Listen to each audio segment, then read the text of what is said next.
আসসালামু আলাইকুম বন্ধুরা, আপনারা কেমন আছেন? আমি আলহামদুলিল্লাহ।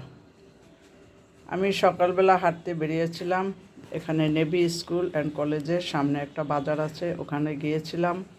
তো কুমড়া ফুলগুলো দেখলাম, খুবই ভালো লাগলে নিয়ে আসলাম। এখন ফুলগুলো আমি একটু কাটাকাটি করব।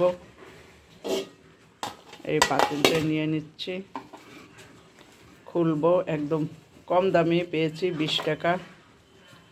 তো চিন্তা করলাম এই ফুলগুলো তো খুবই ভালো জিনিস, আমি এখন এগুলা কাটাকাটি করব, তারপর ডিম দিয়ে ভাজি করব। ফুলগুলার মুঠিটা আমি খুলে নিচ্ছি। আমি এখন এগুলা এভাবে করে ছাড়িয়ে নেব, যেহেতু আমি এটা তেলের ভিতরে বেগুনির মতো ভাজবো না। আমি এটা একটু কুচি কুচি করে হাঁসের ডিম এনেছি, হাঁসের ডিম দিয়ে ভাজি করব। এই যে ভিতরে ফুলটা ফেলে দিব, তারপর ধুয়ে নেব ভালোভাবে। এভাবে সবগুলো আমি করে নেব। ফুলগুলো আমি সুন্দর করে ছাড়িয়ে ধুয়ে নিয়েছি। এখন আমি কাঁচিটা দিয়ে এই কাঁচি দিয়ে একদম কুচি কুচি করে নিব, যেমন শাক কুচায় তেমন কুচি কুচি করে নিব। এটা অবশ্য তেলের উপরে এরকম করে ডিম দিয়ে ভাজা যায়, কিন্তু সেভাবে ভাজবো না, তাহলে বেশি তেল খাওয়া হয়ে যাবে। আমি এখানে হাঁসের ডিম আনছি, একদম গোলায় ভাজি করব। এখানে আমি পেঁয়াজ কাঁচা ঝাল কেটে নিলাম, এগুলো দিয়ে দিব এখন এটার ভিতরে, ফুলের ভিতরে।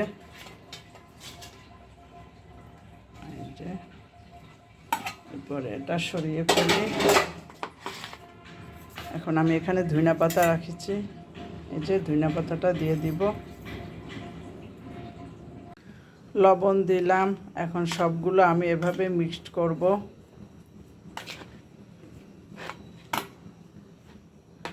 এরপর এখানে 2টা হাঁসের ডিম নিয়েছি, কত বড় বড়, মাশাআল্লাহ। আল্লাহর কি নিয়ামত, আমরা খাচ্ছি। এখন ডিম 2টা আমি এর সাথে মিলিয়ে দিব। এই দেখে আমি ফ্রাই প্যানটা তেল দিয়ে গরম দিয়েছি, সুন্দরভাবে মাখিয়ে নিয়েছি একদম। এই যে এখন এটা আমি দিয়ে দিব, কালারটা অনেক সুন্দর লাগে। এভাবে চুলার উপরে দিয়ে দেব। আমরা তো সাধারণত ডিম ভাজি করে খাই, কিন্তু আজকে ফুল দিয়ে ডিম ভাজি করব, একদম মেলায় দিব। আর চুলার আঁচ আস্তে করে দিতে হবে। তেলের উপর ভাজে আমার মা খেতে চায় না, যার জন্য আমি এরকম করলাম। পাতল করে চারিদিকে ছড়াইয়ে দেব। এখন ঢাকনা দিয়ে ঢেকে দেব। চুলার আঁচটা একদম কমিয়ে দিছি।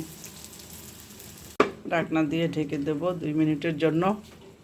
এখন আমি ঢাকনাটা উঠে দেখি কি অবস্থা। মাঝখান থেকে ডিমটা কেটে দিব, তা না হলে একসঙ্গে আমি উল্টাতে পারবো না, অনেক ভারী হয়ে গেছে।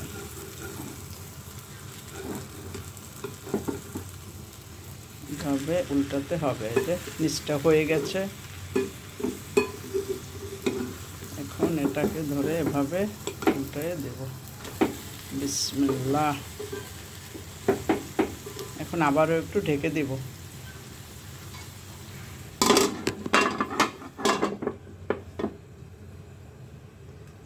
আমি এখানে 2টা শুকনো মরিচ দিলাম, আর ডিমটাকে একটু পিস করে নিচ্ছি। এই যে এভাবে আমার মতো কোনো বন্ধুরা খেয়েছেন কিনা, যারা আমার ভিডিও দেখবেন আমাকে কমেন্ট করে জানাবেন।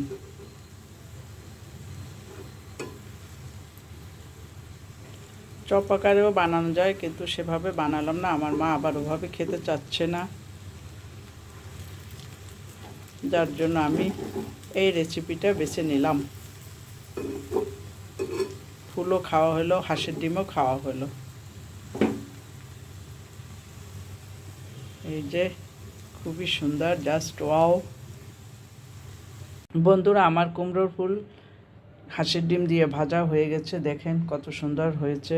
সবাই আপনারা লাইক করবেন, কমেন্ট করবেন, সাবস্ক্রাইব করবেন, বেল বাটনটা অন করে রাখবেন, যাতে আমার ভিডিওগুলো আপনারা দেখতে পান। সবার জন্য আমার ভালোবাসা অবিরাম। নতুন বন্ধু যারা আমার ভিডিওগুলো দেখবেন তারা লাইক দিয়ে সম্পূর্ণ ভিডিওটা দেখবেন এবং সাবস্ক্রাইব করে আমার পাশে থেকে যাবেন। খোদা হাফেজ।